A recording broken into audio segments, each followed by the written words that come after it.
I write, we dance with Mother Wound to find our worth and our purpose.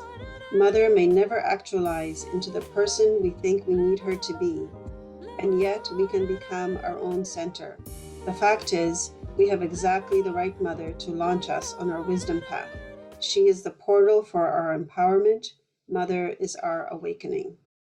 Welcome to the Mystic Bitch Show. My name is Ingrid H. Turner, and this is our segment of Mystics in the Wild, where I get to tap my decade-long roster of incredible mystics, healers, teachers, and creatives to come on here and talk about how they are showing up and being of service to Divine Spirit through the vehicle of their passion, tapping into their spiritual gifts and trusting themselves to step onto their world stage and share with as big an audience as they can handle. This week, we have Monika Carless. Monika Carless is what I like to refer to as an absolute Renaissance woman. She's a witch, she's a healer, she's a multi-genre author, she's a channel for Divine Spirit. You are really going to enjoy this beautiful human and the work that she is doing in the world.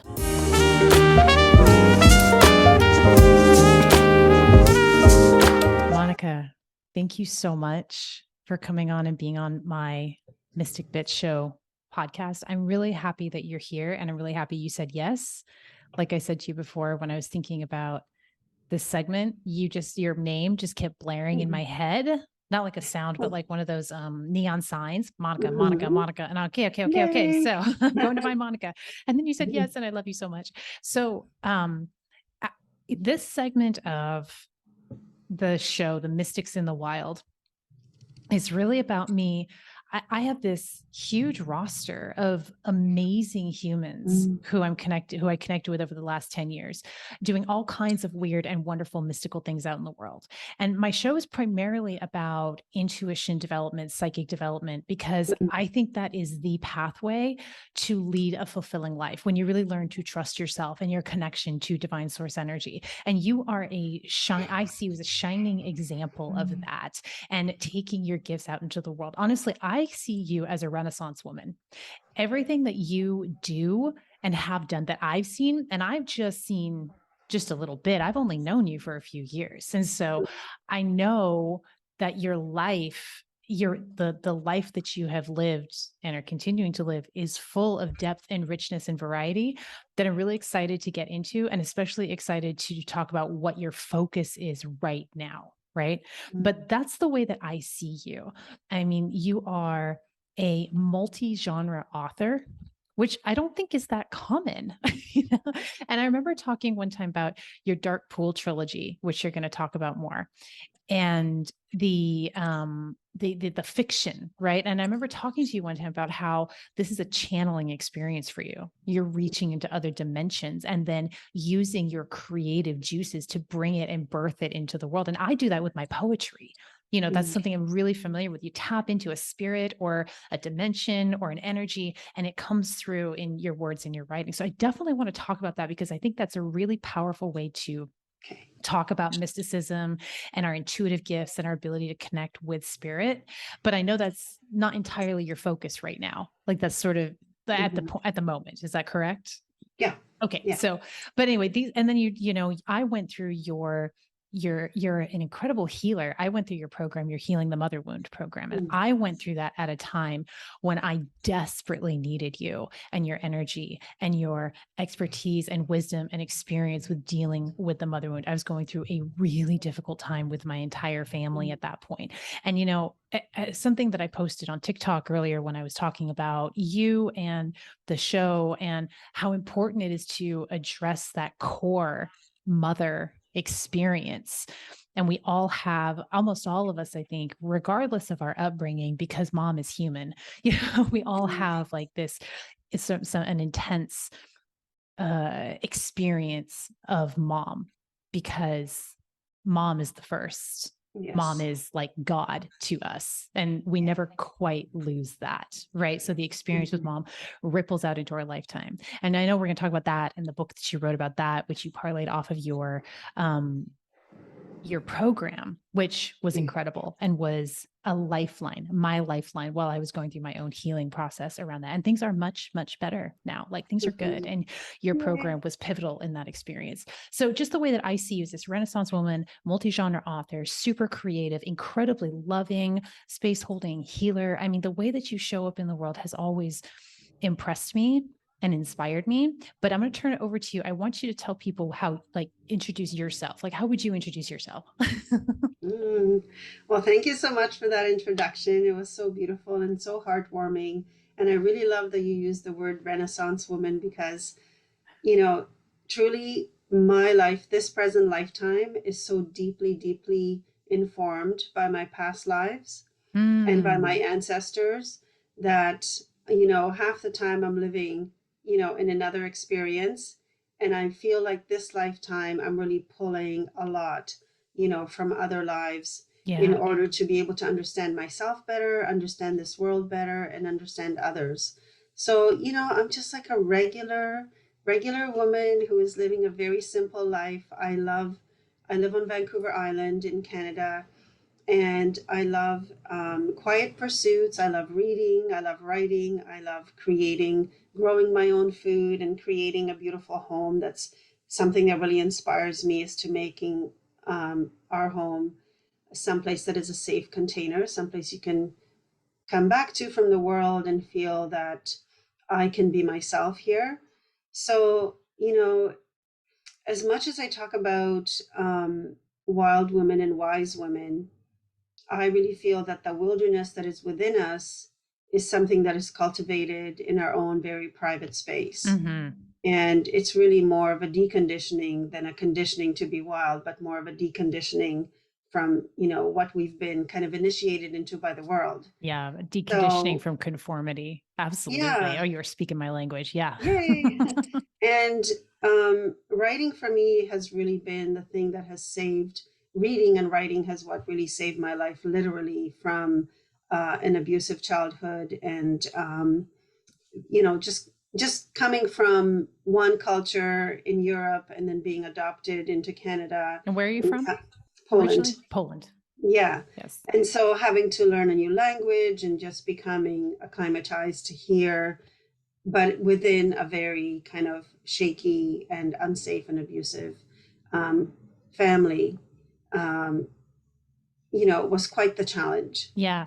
Do you mind So, going yeah. into this lifetime's origin story a bit? I mean, you mentioned an abusive childhood, and something that Spirit told me one time that really struck me is that Spirit said, you're given all the tools and experiences you need. You're born into it to build yourself into the best possible version of you, but it is up to you to Mhm, put the pieces together that way. mhm, And you mentioned an abusive childhood, and that kind of mhm, foundation is incredibly challenging to mhm. rise from. Can you talk about like more about your origin story, your childhood, and like Yeah. how it fed into, like stepping stones to where you are now? Yeah, absolutely. I really feel like our whatever experiences we had as a child are certain filters or veils that we then look out into our the rest of our life through those veils. Unless we want to drop the veils, or we can drop those veils, or we Yeah. can drop those filters, but I feel like they're always going to inform us. Yeah. So, I came from a small Polish town where I lived with my grandmother. My mother had passed away from cancer, and my dad had actually committed suicide, Oh my God. or died by suicide. I didn't know that until I was much older. Yeah. But in any case, my grandmother really wanted to give me a better life, so she adopted me out to family in Canada. And that was like a complete culture shock. Yeah. Coming, Poland was so How old communist were when I you was at that there, point? so I was 9. You were 9 and you came from a Yeah. communist Poland to Canada. Hmm. To Canada, where like kind of lack of food and infrastructure, to you go to a grocery store and there's food for Wow. days. And I literally had a big meltdown in a grocery store because my body could not hold that information that this food was not going to run out, that I was not going to Wow. be hungry. It was Wow. really great footing for me, though, to really appreciate my life, to Yeah. appreciate food, to appreciate resources and abundance. It really Right. set me up for like appreciating abundance. Um, but I still had to work out through a lot of lack stuff because I had Sure. come from lack. So anyway, um, I had a really great spiritual experience when I was very small.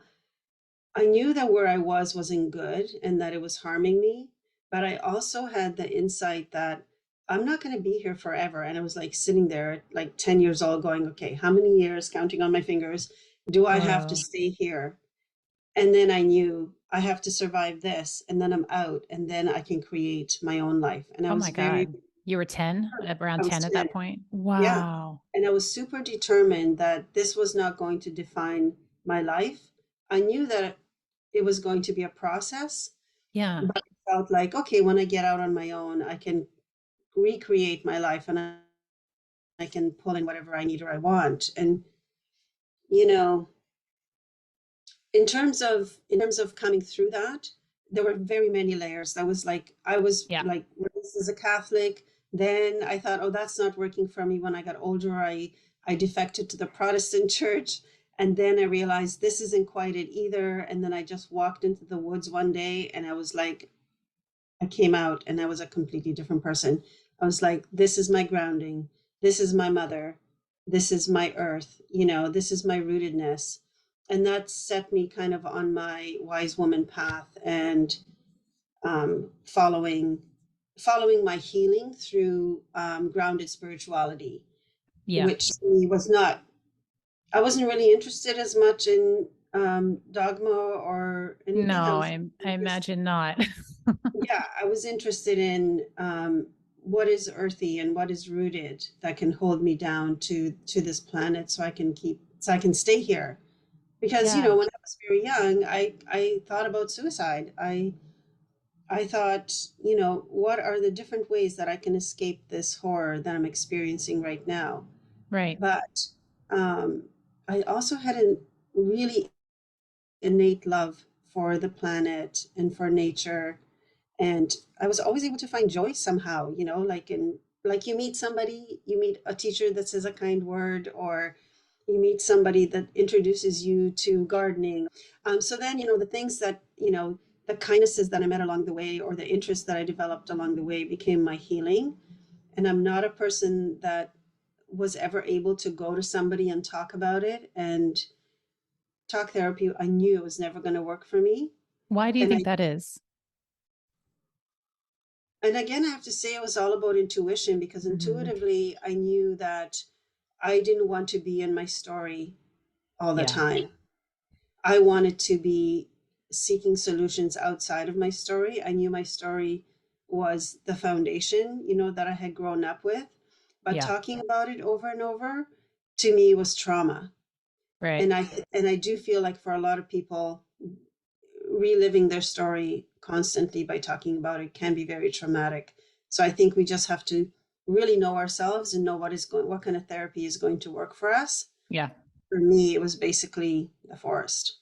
Yeah. So for me, I have the same kind of experience with talk therapy. Mm. I think it can be very helpful because Mhm. but the story needs to be acknowledged. I feel like having a witness to hear our Absolutely. story is incredibly healing. Hmm. Going back into the story over and over and over again, to me, felt detrimental. I don't think that's true for everybody. Like you say, No. I think everybody's got their own way. For me, somatic body work is what Hmm. took me out of my Hmm. bullshit. Yeah. Yeah, Like, absolutely. yeah. And Yeah. so that's the thing. Like, I think it's really important to find our way Yeah. and to find what kind of therapy works for us. And I'm teaching what I'm teaching because that's what worked for me. Yep. I'm incapable of teaching something else because I didn't experience it. And so I feel like the people that are drawn to my book and to my teachings are people who also feel that that's their best path. Yes. Yeah. So I do want to say this, like the hit I always had is we're all moving in the same direction. All the teachers out Hmm. there, all the spiritual teachers, mystics, people who are out there being of service in the world because they feel a downright compulsion. I mean, none of us would be doing Hmm. this if it wasn't a compulsive behavior. It's Hmm. hard work and it requires Yes. constantly doing your own work, which is like, okay, Mhm. it's a lot. But when we have that compulsion, the people who have that compulsion, we're all saying the same thing. We're all pointing in the same direction. We're all walking towards the same path. But there are 8 billion people on this planet. Not everybody is going to Mhm. resonate with Monika's way or Ingrid's way or Ram Right. Dass way. They have to find, there's so many teachers needed with so many different avenues, pathways, like, coming in towards that same core, because there's so many people in the world, and everybody's going to Yeah. resonate with somebody differently. And let's talk about your book, because this is your current Mhm. focus. Mhm. Your book is called Healing the Mother Wound. Yes. And And I have it there right it is. Not healing, but transforming the mother wound. I like Yeah. that better. I like that Mhm. better. Talk to us about the book. What does the book do for you, for a person who picks it up and reads it? Who should read your book?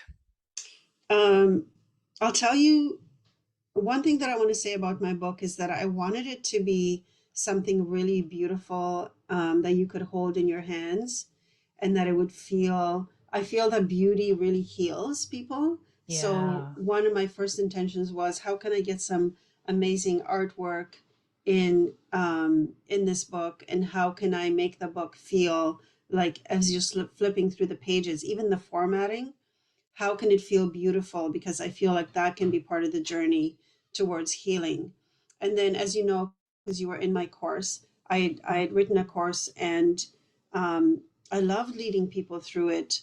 But as I'm like everybody else, learning about myself more and more, and I understand that my best way of teaching is through the written word. Yes, you are So an incredible writer. I'm going to interrupt thank you for a you. second, because I don't Okay. think I ever told you this. You were kind enough to write the foreword for my poetry book, The Bitch or Mm, Reclamation. And my best friend, who is really great about like building me up, and like, I mean, he's just a wonderful friend. I mm. showed him the proof of my book before I published it, and I had it all formatted and laid out, and there was your foreword. He happened to open it to your foreword and he goes, "Who wrote this? This is incredible." I was like, "Monika, did you read a poem?" And they're like, "No, look at this. This is so well written." And I was like, "Okay, I'll tell her that once I get over it." but you truly are Mm, a priestess with words. You are thank you. incredible with your words and the way that you communicate through the written word. So I'm sorry, please, I just had to tell you That's this. okay. Please Yeah. continue. So part of it was like, is the book going to be beautiful? Is it going to feel nice in somebody's hands? Is it going to be beautiful to look at? And then can that beauty lead the person to the next chapter and the next chapter, and be part of the healing? And then I felt that if I gave somebody, not just wrote like, how do you heal that mother wound? I just wanted it to be a journey for them. So it's a little bit of my teaching, and it's journal prompts and some coursework. So Mhm. you're doing it, like you're doing the Yeah. work. You're not relying just on me. And then you have a resource. You can go back to this and you can do the exercises over and over. But I just want to, can I read you something? Please, please. Yes. So in the beginning of the book, I write about what mother wound, like how it affects us. And I write, we dance with mother wound to find our worth and our purpose. Mother may never actualize into the person we think we need her to be, and yet we can become our own center. The fact is, we have exactly the right mother to launch us on our wisdom path. She is the portal for our empowerment. Mother is our awakening. Oh my God. Yes. And Yes. I put that at Yes. the beginning, so people could understand that no matter what kind of mother they Yeah. were born to or born through, that was exactly the person they needed for their wisdom path. Because really, we're here to work through those veils and to find ways to be of service to ourselves and to be of service to the planet and to Yes. others. Yes. So there's no point in, you know, Yeah. I feel like the main theme, like the thing that I feel that heals us the most or transforms the mother wound, is letting go of the mother that we wish we had. And if you can let go of the mother you wish you had, then you are on the path for self-healing, because you're not holding Absolutely. yourself prisoner to that idea. It's like holding up a picture of a leopard to a pheasant and saying, see this? I need you to be this leopard. And the pheasant's like, I don't got it. Like, I can't have spots, and I can't transform myself into this leopard. But if we're insisting that this is what they're going to be for us, we're just blocking ourselves, you know? I Yeah. mean, obviously, there's so many other things that we have to get through to transform that wound. But I know one of the things is just letting go of what we wish we had had Yes. and accepting what we did have, you Yeah. know? Monika, I have to give you some energetic feedback right now. When you pulled open that book and you Okay. started reading it, and your energy locked in with me completely as you started talking about the mother wound and your philosophy about the mother wound. And I know this is derived from all of your healing experience and the information that comes through from spirit. Like, I can see the two worlds colliding in your heart, the depth of nature and the groundedness and the experience of this lifetime is meeting what I can see very clearly is spirit coming through you, and that has guided you through this process. And it's like they meet in your heart. And I just felt your heart completely lock in with me. And my crown chakra was all a tingle as you were talking about this. I can feel deeply how aligned this is with your path. And it's really a treat to lock into that with you. Thank you. And like, when I look at my natal chart, it's so obvious that I'm going to be teaching the mother wound. It's like, okay, so I know that I'm on the right path. Yeah, you are. Yeah. And I love that you're bringing it through in words, because the course, like I said, was excellent. It was excellent. But there's something about when you've put it into a book and you're speaking to it and you're teaching through language, as opposed to, like, teaching a course is different because there's an energetic difference. We're sort of down in the muck with people, right? And that's great. Like, we need to be there as teachers. People need teachers to be there and be in the muck with them. But there's sort of an exaltation that I'm feeling in your energy where you've risen above that. And I don't like hierarchy. It's not about better or worse. It's really just a shift in energy. Your energy is shifted, and I can feel the lightness and the power that is coming through you as you're speaking about this. And I hope that your written word is beautiful. I hope that you do more of this talking about it, like whether it's in interviews or doing your own live videos or what have you, because you can really feel that energy, that power and that love coming together as you're speaking about it. Yummy. Yeah, thank you so much. I love it. That's I fuck feel yes like energy. the other thing that why I wanted it to be a book, because I want people to hold their healing. Just hold it. That's you know? beautiful. So, And this is currently available on Amazon. Yes. Anywhere else, or just on Amazon for the moment? Amazon, like the usual, Barnes and Noble. Okay, and all the places. all those. So it's Transforming the Mother Wound. Author is Monika Carless. That's Monika with a K, and Carless, like she has no car. That's right. Monika Carless. And people can support you and your work and this is an incredible jumpstart to healing their own, transforming. I love transforming even better. This is so much better than healing. And I didn't realize the book was called that, probably because I wasn't really ready for that until this conversation, to like bring that in. But transforming that mother wound, transforming your relationship with your mom, the relationship with the idea of your mother, because the mother is like, she's the core of everything. When the mother you incarnate with is the core of your, it's like the seed, and then everything blooms from the relationship with the mother. To some extent, that's true with the father, but I think it's more so with the mother, because you are in your conception begins in the mother. Now, let me ask you this. Did your journey, like, did your mother wound, is this really originating from the death of your mother, or is this more about your adoptive mother, or like, where do you feel like this really comes from most? Great question. Nobody's ever asked me that before. Oh. I don't feel the wound from my mother passing away. For some reason, I've always been like, I'll tell you another part of it, why. But I always felt like, oh, right, we were together and now we're not. And I felt like we're going to be connected anyway. Yeah. When my second daughter was born, I was holding her and I looked down at her and I said, oh, there you are. Mama's back. Yeah. Oh God, I just got chills when you said that. Okay. Yeah. And, we have a special connection with each of our children. And my firstborn daughter, she made me a mother, and that did a lot of healing of Mhm. my mother wound, and the journey that she and I have had together. So each of my daughters has been part of that transformation and allowing me to grow into the mother that I didn't have, which obviously, mothering, how it is. Nobody gets it perfect. Mhm. But we try, We we do. do our best. Yeah. And so just the adoption and the being transplanted into a different country and a different culture was already like, a very, very big shock. And then when I was coming to my new mother, I realized that I was going from like the love of my grandmother, who I lived with after my mother passed away, from this deep love and this nurturing to emptiness. Mm. And that's where my mother wound began. So So I was it by that emptiness? Do you mean like she didn't really care about you? She wasn't connected to you, bonded, didn't love you? Is that what you mean by that? I do feel that she, at the beginning we were new to each other, right? And I wasn't exactly what she expected. So I think that her love for me grew. And I do know that she did love me very much. Like by the time we were, she was like passing away and she was living with me at the time. Hmm. I knew that we had, there was so much love for me and appreciation for me.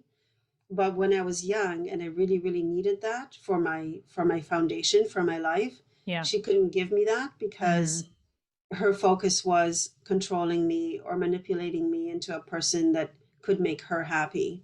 Mhm. And so my focus was, how can I make this person happy so that I can be safe? Yeah. And as a lot of people with mother wound do. Yeah. So I still feel like it never really came from the the part of, my mother passing away, my birth mother passing away. And I Right. always felt very, very connected to her. Yeah. So, and Yeah. still do. Yeah. Yeah.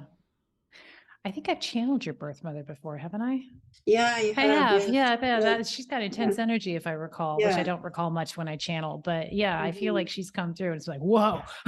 Yeah. She was an Aries, and she was a Oh, I'm an really, Aries, so there you go. yeah, she was a No really wonder we vibed. fiery, yeah, very fiery, creative human. So, yeah. Yeah. Oh, beautiful. Yeah. Okay, I want to ask you something a little bit off topic because Okay. it's a question I get from I've gotten a few times from my listeners. You were raised Catholic and then went Protestant, and now you're a witch. You're a pagan, is what you are. You're a nature Mm-hmm. based, you're earth based. A lot of people I've run into this over and over again, people who have a deeply religious background, like a very dogmatic background, like Mm-hmm. Catholicism is a very intense religious structure. I Mm-hmm. know my mother was raised Catholic and she's not into it. Like she's Yeah. not there for it, so she went hard away from that. And I want to know if did you feel like you had to work through any, what you might call religious trauma around coming into your own, into your gifts, into your nature based, authentic way of being? Or did you feel like it was a pretty seamless process for you? Were you able to let that go? Yeah, it was seamless. I was Oh, okay, like, good. this doesn't work. I don't want to be doing this anymore. It's not Yeah. feeding me, and I'm just moving on. Yeah. And I'm going to explore this. The thing is, I had a grounding kind of in Earth Mother kind of paganism when I was in Poland, because even though my grandmother and my whole family was Catholic, I was outside running around through the woods by myself quite a bit. Mm-hmm. And so I had already been gifted that connection. Yeah. And then when I came here and I was like going through the trauma, I reconnected back and I went, okay, that feels like home, you Yeah. know. Yeah. And then it was just um, a matter of that I was seeking the divinity in my life, and I thought that it had to come through religion. And then I realized, oh, I don't need this dogma and I don't need this structure in order to find the divinity. Yeah. So then, and I'm a person who is pretty good at shedding skins. Yeah. So I was like, yeah, this skin feels bad. Ooh. And Yeah. yeah, and I'm Yeah, just that's gonna, good. yeah, and I'm just gonna leave it over there. Yeah. And I admire that about you, Monica. Mm, Here's like in my experience, it's very easy for me to take on dogmas, and it's hard for me to let them go because they get really stuck. And it comes from a core of not trusting myself. And Yeah. you trust yourself. Mm-hmm. You just trust Yeah. that. You're just like, okay, I feel it, therefore I'm correct about it. For me, Yeah. what comes up is a real inability to trust myself. And I do shed skins a lot. You've seen me shed a lot of skins. Yes. But Yep. for me, it's always a really like, it's kind of like there's an intense fear that I have to face every time I shed a skin. And so what I recognize about myself is I am very easily programmable.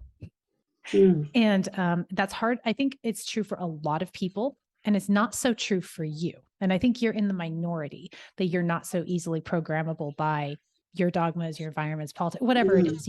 I know for me, I'm pretty easily programmable. So what I do is I consciously choose what I program myself with. And it's a daily practice. Like every day I get up and I make sure that I put myself in an environment and expose myself to voices and thoughts and ideas that are in alignment with what I know to be my core truth, so that my own programming, conditioning, and wounding doesn't come in and hijack my experience. I don't want to live in fear. I want to live in love. And I just want to point that out because I admire that in you tremendously. And I think that's really, really cool. And I just think you're amazing. I'm just going to say Thank again, you so you're much. amazing. Well, I see I you think as you're such a bright amazing. light. Well, good thing we're babes, huh? Yeah. So, okay. And then I had another question too. Okay. I wanted to go back real quick to growing up the first 9 years in communist Poland with not knowing if you have enough food and resources and very much in a survival mentality. As a person born in America, when we grew up, we were broke, but when there was never any question there wouldn't be enough food, even if it was god awful food. Like there's always going to be enough to eat. There was always and by American standards, I grew up pretty much out like on the fringe. Like we were out in the woods, living a crazy wild mountain life. But for you, you had a real experience of starvation potentially. Like that was a real experience for you. And then you had this total culture shock where you had to melt down a grocery store and like, oh my God, there's all these resources. And I love the way to hear you talk about how that gave you that you took that 9 years, those formative years of your life of not necessarily, you probably went hungry sometimes. Is that right?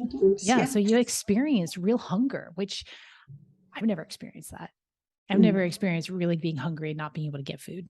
Right. You experience an incredible lack. And instead of it turning into a theme of scarcity and a sort of anchor of not enoughness, you were able to flip that on its head and use it to gain a real appreciation of the resources that are available to you now and available to us all. Can you talk more about that process?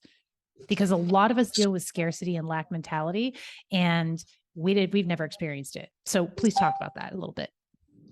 I think I said it at the beginning. I thought it was a gift that there was that lack. Yeah. Because it set me up for, I'm not going to waste my life, or I'm not going to waste this food, or I'm not going to waste my resources. I think it was very spontaneous for me. So I don't know how much of it was my own doing. Okay. Like, I feel like I was really supported by my ancestors. I feel like I had a lot of, and because I do remember other lives that were really full of lack as well. Right. And, right. That then when I came into this abundance, I was just so grateful that I didn't have to repeat that or go through that again. Right. We're done with that lesson. We're done with that. Yeah. We're done with that experience. We've done that. We can scratch that. Yeah. Yeah. And so, but I know that I have fostered gratitude. It's one of my favorite practices, is to Me too. find little things to be grateful for. So even when I'm going through some real misery, or whatever I think is really taking away from my joy right now, I'm very good at finding things to help me come back to gratitude. So it can be something really small, like I'll be walking down the road and I find a pine cone that I think is super cute. I found this little acorn one day, and then I've kept this acorn for years because in that moment it filled me with so much joy because it represented possibility for me. Yeah. And strength, whatever, all the things that oak comes with. So I feel actually grateful that it's like this innate ability that I have Yeah. to be grateful, if that makes any sense. Yeah. Uh, I think that I think that, you can go either way when you come from lack. You can either Yes. just, it can make you miserable and you can feel like, oh, woe is me, or you can just say to yourself, I'm so grateful that I have what I have right now. And I definitely don't want to go back to that. Yeah. So I'm going to try not to manifest that again. And that's the bridge right there. The Yeah. bridge from scarcity and fear to appreciation and abundance is gratitude. Just the bridge is gratitude. And I find it's interesting because you're such a grounded person, and really grounding in you is your spirituality, is getting out and getting grounded, getting in nature, getting in tune with the earth, matching yourself with more earth energies. And I had this epiphany not too long ago as I was doing my own gratitude practice and grounding practice. I was like, oh, gratitude is really grounding. Mhm. Gratitude is really Yeah. grounding. And I have so much water in my chart Yeah. that I desperately need earth. Even though I need a lot of flow, like, and I'm constantly Yeah. flowing and changing, if I don't have that earth element in my life, then I'm completely lost. Like, Right. and I think that is just like another thing that we need to really know ourselves. Like, Mm-hmm. the more we know ourselves, the easier it is to get through trauma, the Yes. easier it is to find our ground, the easier it is for us to, find our purpose. Yeah. And yeah, Yeah. so just, yeah, knowing more about oneself. Like, you really helped me with that. The first few readings that I had with you, you brought insights to me that helped me to understand myself more. And I really, Oh, that's yeah, and I really wonderful. understood that if I don't know myself, I'm going to be like floundering around, Right. Right. trying to figure things out. But your readings have always been super supportive and helped me just to find my way back to myself. And I think that, like, that's what our mother wound does. It separates us from ourself.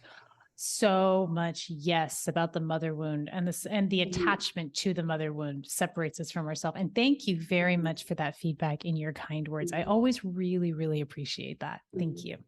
If That's reading why I for you recommend you is a to pleasure. everyone. Ooh, Thank thank you. Yeah, that's great. It's always really a pleasure to tap in to spirit, especially for people who are very spiritual themselves. you. It's Mhm. it's really easy. Yeah. It's just like just spirit shows up in abundance. Um, so can we talk a little bit before we wrap up? I do want to talk about the Dark Pool Trilogy because Mhm. I've always been that's when I met you, is when you Mhm. were really finishing. I think you were working on your third book when I Yeah. met you. Yeah. And I read the first book and I need to Mhm. order the next two books. It's unfortunate. It's like I used to read a lot when I was a kid. I was always reading books, Mhm. but I lived out in the middle of nowhere with like no power or Yeah. hot water. So Yeah. like that's what I did. And now I have TikTok. Yes. so so I read a lot fewer books, but I'm trying to get myself to read again and even read fiction again. So I need to go order your next book, and I need to Thank read you. it because it was really well done. And it was also like, holy shit. Like Yes. it was spicy. And I was Yeah. like, oh, I'm here for it. In fact, I need to have you come on again and talk about like sensuality and Mm. sexuality and there's another word that I'm like lose that I'm not. But anyway, you're really Intimacy. intimacy, that kind of a thing, because I know Yeah. that's another sort of arm of Monika, Mm. of Renaissance woman Monika, that I'd love to come on and talk about, because I know that's something that even just now I'm sort of preparing to dive into more, is like Mm. sexual energy and sensual energy and how it connects with spirit, spirituality, and Mm. grounding. Sex is Yeah. really grounding, right? So Yeah. the Dark Pool Trilogy is, when you described it to me, and tell me if I remember this correctly, you felt like you were channeling another dimension, like you were getting visitations from these characters and they were telling you the story and you were Yeah. dictating it essentially. Is that true? Yeah. Like, I didn't, I met my main muse, my guide, who, I mean, basically held the story in his hands and, was just basically asked me, are we going to do this? Is this a partnership? And I knew that it would move on. It would move on to somebody else if I Mm. wasn't going to be the channel. Wow. So, and I felt like I feel like, our muses choose us because of our life experience, because of our belief systems. We're going to be the ones that are Yes. going to be able to bring this story to life because we have the context for it. Yeah. And so I didn't have to think about town names in my book or people's names or They just came to situations. you. Like people would say, so how did you like map out the story? And I'm like, there was no mapping. I just sat down and I Wow. wrote, and every day I was surprised by the chapter. Every day I was like, damn, this is a good story. And, That's great. Like you were hearing the story yourself for the first time. yeah, and I knew that I was channeling parts of past lives and other experiences that I had. And I Yeah. was also channeling the life that I wanted to have. So, Because everything exists. yeah. And Everything so, exists. Okay. like Beautiful. my guide really taught me about the possibility that we're having concurrent lives, Yeah. so I'm having this life and then another life right now as well. Yes. And that, past and present and future are in layers like this, they're not like this, Yeah. so we can experience, All of it. traveling up and down. Yeah. And so I really wanted to bring to the reader something that was deeply sensual and sexual, that was going to help people find their own sexuality or be able to say, I felt this, but I didn't want to Hmm. talk about it or explore Yeah. it within myself. Yeah. And I wanted people to experience the magic of past lives, let's say they're past. Um, and I also wanted people to understand that they could pull from the future as well, like who they are in the future to inform their life right now. And, Hmm. a lot of people said to me, because I had editors and I had other people I was like giving bits to, and people were saying, oh, I think you should really tone down the witchcraft. I think you should tone down the language. don't don't Nope. really, you don't need to describe all those sex scenes exactly in the way you did. It's a lot, or there's a lot of sex scenes in the book and I'm used to reading like one every 50 pages, and I'm like, these people are highly sexual, they need to be every 10 pages. Anyway, so, in the end, I didn't want to send my book to a publisher because I knew this was the story that I was born to write, Yeah. and I didn't want anyone messing with it. Right. They can change the cover if they want to, but not the words. Yes. Yeah. And I did what I wanted. It felt really good to channel this and to do what I really wanted and put out the words that I felt I needed to write. Yeah. And I did it. And Yeah. it was an incredible, incredible experience. Yeah. And partly because I was bringing these characters to life. And my partner said to me when I was like having really, uh, you know, every author doubts themselves, and I was Yes. like, and he said, "Listen, lady, these people are already alive in another dimension. They just need you to bring them into this dimension. You don't need to like talk about or think about whether this is right or wrong. Right. Just do it." So Yeah. that's how that came out. Oh my God. How long did it take you to write all three books? 3 years. Oh, book a year. That's impressive, Yeah. Yeah. actually. And they're Those they're are big like books. substantial books. Yeah, those Yeah. are substantial Yeah. books. Well, I love it. And I also love that you did the publishing yourself and you did not allow anybody to come in and taint Mhm. your creation and your channeling experience. And I keep saying this is like, I really believe, a lot of authors still have this programming that they need to go be traditionally published. Like they have to be a real author and be traditionally Mhm. published. And there was a time in the old paradigm when that was a reality of the way that we lived. We had gatekeepers. We had to knock on doors and bang our head and Mhm. contort ourselves in order to be seen by the world. Like, but that's Mhm. not true anymore. It's like what used to be the Great Wall of China is now like a little boulder in front of you and you can just walk around it or you can hop over it. You do not need to bang your Mhm. head on that boulder because those gatekeepers don't exist unless we insist that they continue to exist. The world Yeah. that we live in, the technology that we have, the access that we have through social media and podcasting Mhm. and Amazon KDP that we have directly to the reader, to the people who need our work is astounding. And I always Mhm. encourage people, that's the way that I like to encourage people. It's like, trust yourself, just like you Mhm. are. Just trust yourself. Just go for Mhm. it. And I love that you have a partner in your life who sees you, sounds like the way that I see you, and you can trust yourself and love yourself and bring your magic out into the world in all of the wonderful and weird and messy and beautiful ways that it needs to come out at that time. Monika, thank you so much for coming on and talking to me and having a nice, juicy, long conversation, sharing your magic, lining yourself up and really showing me. And I'm sure it's going to bleed through the screen, it's going to bleed through the audio, like when you match up with your purpose, if you will, with your most authentic experience, which is coming through the form of transforming the mother wound right now. But it is your energy that we feel. It is your essence that is coming through. And I'm so grateful that you have done the work and brought that out into the world and brought that out into my life. So 2 questions for you. 1, where can people find you? MonikaCarless.com. MonikaCarless.com. And your books are there and on Amazon, right? Yeah. So you've got Transforming the Mother Wound and the Dark Pool Trilogy. So if you're looking for some quote fiction unquote, which is really just like interdimensional dictation, if you will, that's like spicy and yummy and really fun to read, and you could really get a taste of Monika's creativity and her pizzazz with words, go read those books.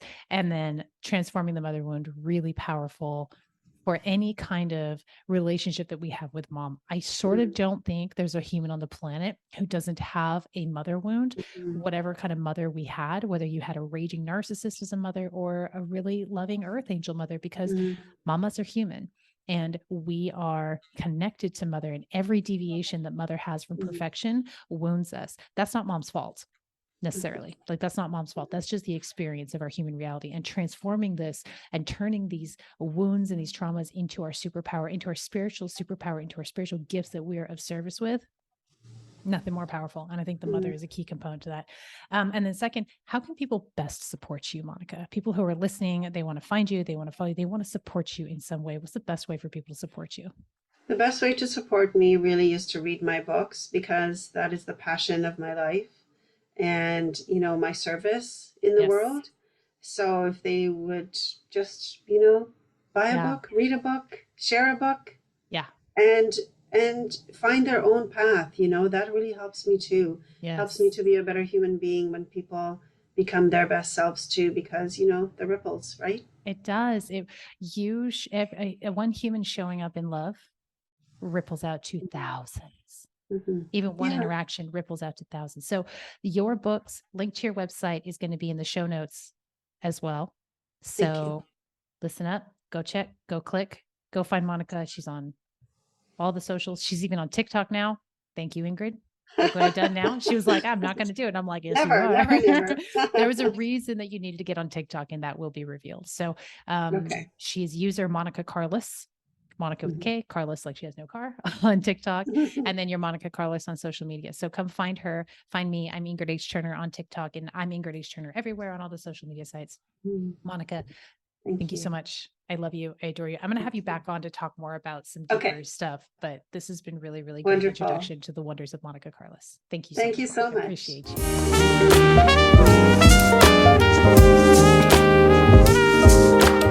My name is Ingrid H. Turner. I am a psychic medium, a psychic development teacher, and a somatic manifesting coach.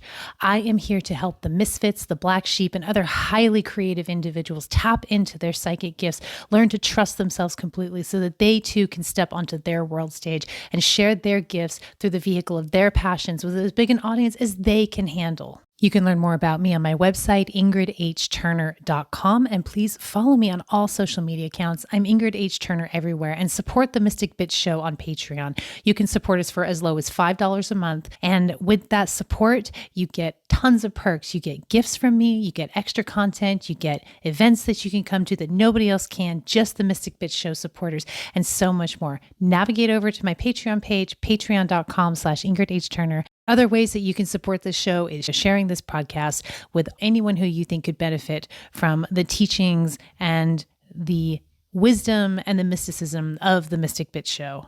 Thank you so much for everything that you are.